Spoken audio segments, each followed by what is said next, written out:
बिस्मिल्लाहिर्रहमानिर्रहीम। अस्सलाम वालेकुम दोस्तों, आज हम आपको हमारे प्यारे नबी हजरत मोहम्मद सल्लल्लाहु अलैहि वसल्लम के बारे में एक खूबसूरत सा वाक़या बताने वाले हैं। दोस्तों, ये वाक़या तब का है जब हमारे प्यारे नबी हजरत मोहम्मद सल्लल्लाहु अलैहि वसल्लम बकरियां चराते थे। दोस्तों, ये वाक़या हमारे प्यारे नबी के बचपन का वाक़या है। इसीलिए अगर आपको ये वाक़या पसंद आए तो वीडियो को लाइक ज़रूर करें और शेयर ज़रूर करें। तो आइए दोस्तों, चलो शुरू करते हैं। प्यारे दोस्तों, दाई हलीमा जिन्होंने हमारे प्यारे नबी की बचपन में परवरिश की थी, दाई हलीमा फरमाती है कि जब से हमारे प्यारे नबी यानी कि हजरत मोहम्मद सल्लल्लाहु अलैहि वसल्लम जब से मेरी ज़िंदगी में आए हैं, मेरी ज़िंदगी में बरकत हो चुकी है और रोशनी है। जब से ये बच्चा मेरी ज़िंदगी में आया है, तब से मेरी तो ज़िंदगी ही बदल गई है। दाई हलीमा फरमाती है कि हमारे प्यारे नबी की बरकतें इतनी थी कि उन्होंने हमारे प्यारे नबी का नाम ही बरकत वाला बच्चा रख दिया। दाई हलीमा फरमाती है कि एक बार हमारे यहाँ सूखा पड़ गया, भूख के मारे लोगों के जानवर मरने लगे, मगर हमारे यहाँ जहाँ हमारे बच्चे बकरियाँ चराने जाते थे तो हमारी बकरियाँ खूब खाकर आती, यानी कि हमारी बकरियां खूब अच्छे से पेट भरकर वापस लौटकर आती थी। ये देखकर सारे गांव वाले अपने बच्चों को डांटकर कहने लगे कि जिस तरफ हलीमा सादिया के बच्चे बकरी चराने जाते हैं, उस तरफ तुम क्यों नहीं जाते। इसके बाद गांव वालों के बच्चे भी हलीमा सादिया के बच्चों के साथ बकरियां चराने जाने लगे। अब गांव वालों की बकरियां दाई हलीमा की बकरियों के साथ चरने जाने लगी, मगर गांव वाले ये देखकर हैरान रह गए कि दाई हलीमा की बकरियां अच्छे से खा रही हैं, अच्छे से उनका पेट भर रहा है, लेकिन हमारी बकरियां भूखी क्यों हैं। ये सब सुनकर दाई हलीमा कहती हैं कि ये सब हमारे लाल का कमाल है, यानी कि हमारे मोहम्मद का कमाल है। और यही नहीं, गांव में जब कोई बकरी बीमार पड़ जाती तो बकरी को हमारे प्यारे नबी के पास में यानी कि हलीमा सादिया के घर पर लाया जाता और हमारे नबी से उस बीमार बकरी पर हाथ फिरवाया जाता और वो बकरी फौरन ही ठीक हो जाती। और यही नहीं, गांव में कोई बच्चा बीमार हो जाता तो उस पर भी हमारे प्यारे नबी का हाथ फिरवाया जाता और वो बच्चा ठीक हो जाता। दोस्तों, जब हजरत मोहम्मद सल्लल्लाहु अलैहि वसल्लम हलीमा सादिया के यहाँ परवरिश पा रहे थे और जब आपकी उम्र 3 साल के लगभग हो चुकी थी, तो हलीमा सादिया की अपनी सगी बेटी हलीमा सादिया से कहने लगी, यानी कि हमारे प्यारे नबी की मुँह बोली बहन कहने लगी कि जब भी मैं बकरियां चराने जाती हूँ तो वहाँ पर मेरा बिना मेरे भाई मोहम्मद के दिल ही नहीं लगता है। इसके बाद हलीमा सादिया की बेटी फरमाने लगी कि माँ, जब भी मैं बकरियां चराने जाऊँ तो मेरे भाई मोहम्मद को मेरे साथ ज़रूर भेजा करें।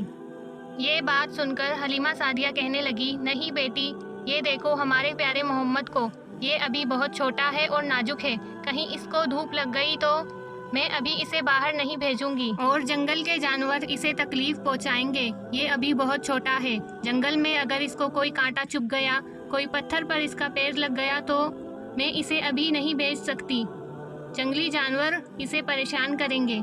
ये सुनकर हलीमा सादिया की बेटी कहने लगी, हम जब भी जंगल की तरफ जाते हैं बकरियां चराने तो आप धूप की बात करती हैं, जब भी हम जाते हैं भाई मोहम्मद के साथ तो बादल खुद हमारे लिए छाया करते हैं और यही नहीं, जंगल के जानवर हमारे भाई को सजदा करते हैं और पत्थर, पेड़, फूल सभी हमारे भाई को सजदा करते हैं। जब भी हम भाई मोहम्मद के साथ बकरियां चराने जाते हैं तो हमारे सारे काम आसान हो जाते हैं और हमारी बकरियां भी इधर उधर नहीं जाती। जब हलीमा सादिया की बेटी बार बार जाने के लिए जिद कर रही थी तो उन्होंने अपनी बेटी को इजाज़त दे दी कि वो बकरियां चराने अपने साथ मोहम्मद को भी ले जा सकती हैं। इसके बाद हमारे प्यारे नबी अपने बहन भाइयों के साथ अगली सुबह बकरियां चराने निकल पड़े। जब वो वहां जाते तो आसमान में एक बादल का टुकड़ा हमेशा हमारे प्यारे नबी पर साये की तरह रहता और इस तरह आप सल्लल्लाहु अलैहि वसल्लम अपनी बहन के साथ बकरियां चराने जाते रहे और इस तरह 4 से 5 दिन गुजर चुके थे। इसके बाद एक दिन हलीमा सादिया ने हमारे प्यारे नबी को बकरियां चराने जाने से रोक दिया और कहने लगी, प्यारे मोहम्मद, मैं इसके बाद तुम्हें और तकलीफ नहीं दे सकती और इसीलिए आज से तुम बकरियां चराने नहीं जाओगे। एक तो मुझसे तुम्हारी ये दूरी बर्दाश्त नहीं होती اور دوسرا تم میرے لیے ایک عزیز امانت کی طرح ہو، اسی لیے آج سے تم بکریاں چرانے نہیں جاؤ گے اور آج سے تم گھر پر ہی رکو گے۔ اس طرح سے حلیمہ سعدیہ نے ہمارے پیارے نبی حضرت محمد صلی اللہ علیہ وسلم کو بکریاں چرانے جانے سے روک دیا۔ یہ سن کر ہمارے پیارے نبی 3 دن تک جنگل میں بکریاں چرانے کے لیے نہیں گئے۔ تو تیسرے دن دائی حلیمہ کا اپنا سگا بیٹا روتا ہوا جنگل کی طرف سے اپنی ماں کے پاس آیا تو دائی حلیمہ نے پوچھا، اے بیٹے رو کیوں رہے ہو؟ تو اس نے پوری بات بتائی کہ جنگل میں ہماری بکریوں میں سے ایک بکری کو بھیڑیا اٹھا کر لے گیا ہے۔ جب دائی حلیمہ نے یہ ساری بات سنی تو دائی حلیمہ کے آنکھ سے آنسو آ گئے۔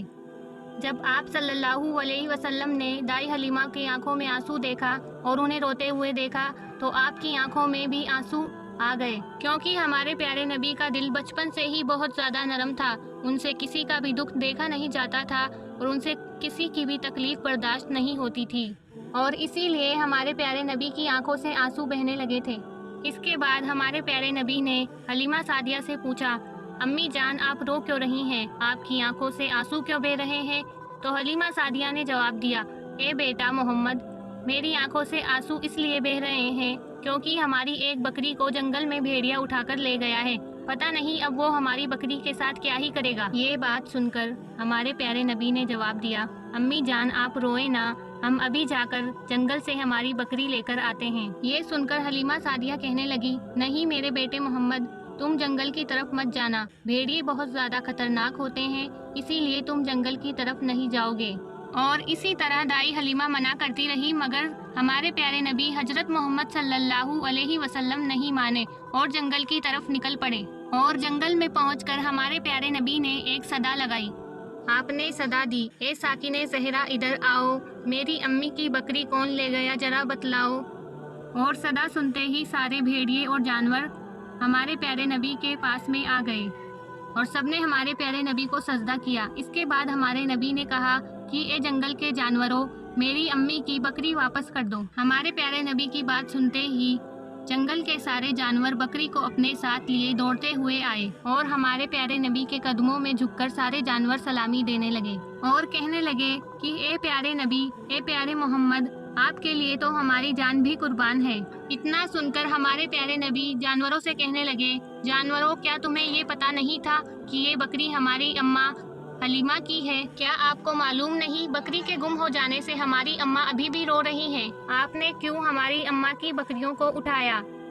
اس کے بعد جنگل کے جانور کہنے لگے، اے پیارے محمد، جب آپ بکریاں چرانے جنگل میں آتے تھے تو ہم چھپ چھپ کر آپ کا حسن دیکھتے تھے اور سوچتے تھے کہ اس کائنات کے بنانے والے نے اپنا محبوب کیسا بنایا ہے۔ اے اللہ کے رسول، آپ نے جنگل میں آنا ہی بند کر دیا، 3 دن گزر گئے لیکن آپ جنگل میں تشریف لے کر ہی نہیں آئے۔ اس کے بعد ہم سبھی جانوروں نے یہ طے کیا کہ اگر محمد کے حسن کا دیدار کرنا ہے تو حلیمہ سعدیہ کی بکری کو پکڑ لیا جائے۔ ایسا کرنے پر محمد اپنی بکری کو چھڑانے کے لیے ضرور آئیں گے، کیونکہ وہ اپنی ماں حلیمہ سعدیہ کو روتا ہوا بالکل بھی نہیں دیکھ پائیں گے اور اس طرح سے ہمارا دیدار مصطفیٰ ہوگا۔ اس کے بعد جنگل کے جانور کہنے لگے، اے اللہ کے رسول، بکری تو صرف بہانہ تھا، اصلی مقصد تو ہمارا آپ کا دیدار کرنا تھا اور اسی لیے ہم نے آپ کی اماں کی اس بکری کو نشانہ بنایا۔ دوستوں، یہاں پر جنگل کے سبھی خطرناک جانور موجود تھے، جیسے کہ شیر، بھیڑیا، جو بھی خطرناک جانور تھے وہ سارے یہاں ہمارے پیارے نبی کے سامنے کھڑے تھے۔ دوستوں، آپ اس محبت پر ذرا غور فرمائیں۔ شیر اور بھیڑیے جیسے خطرناک جانور حلیمہ سعدیہ کی بکری کو اٹھا کر لے گئے تھے، لیکن انہوں نے ہمارے پیارے نبی مصطفیٰ کے دیدار کے لیے اس بکری کو کچھ نہیں کیا۔ دوستوں، میں امید کرتی ہوں کہ آپ کو ہمارے پیارے نبی حضرت محمد صلی اللہ علیہ وسلم کا یہ خوبصورت سا واقعہ پسند آیا ہوگا۔ دوستوں، اگر آپ کو بھی یہ خوبصورت سا واقعہ پسند آیا ہو تو اس ویڈیو کو اپنے دوستوں میں شیئر کریں اور ویڈیو کو لائک کریں۔ دوستوں، اگر آپ کو ویڈیو پسند آئی ہے تو کمنٹ میں اللہ اکبر ضرور لکھیں اور ہمارے چینل کو سبسکرائب کریں۔ پیارے دوستوں، ویڈیو کو پورا دیکھنے کے لیے آپ کا بہت بہت شکریہ۔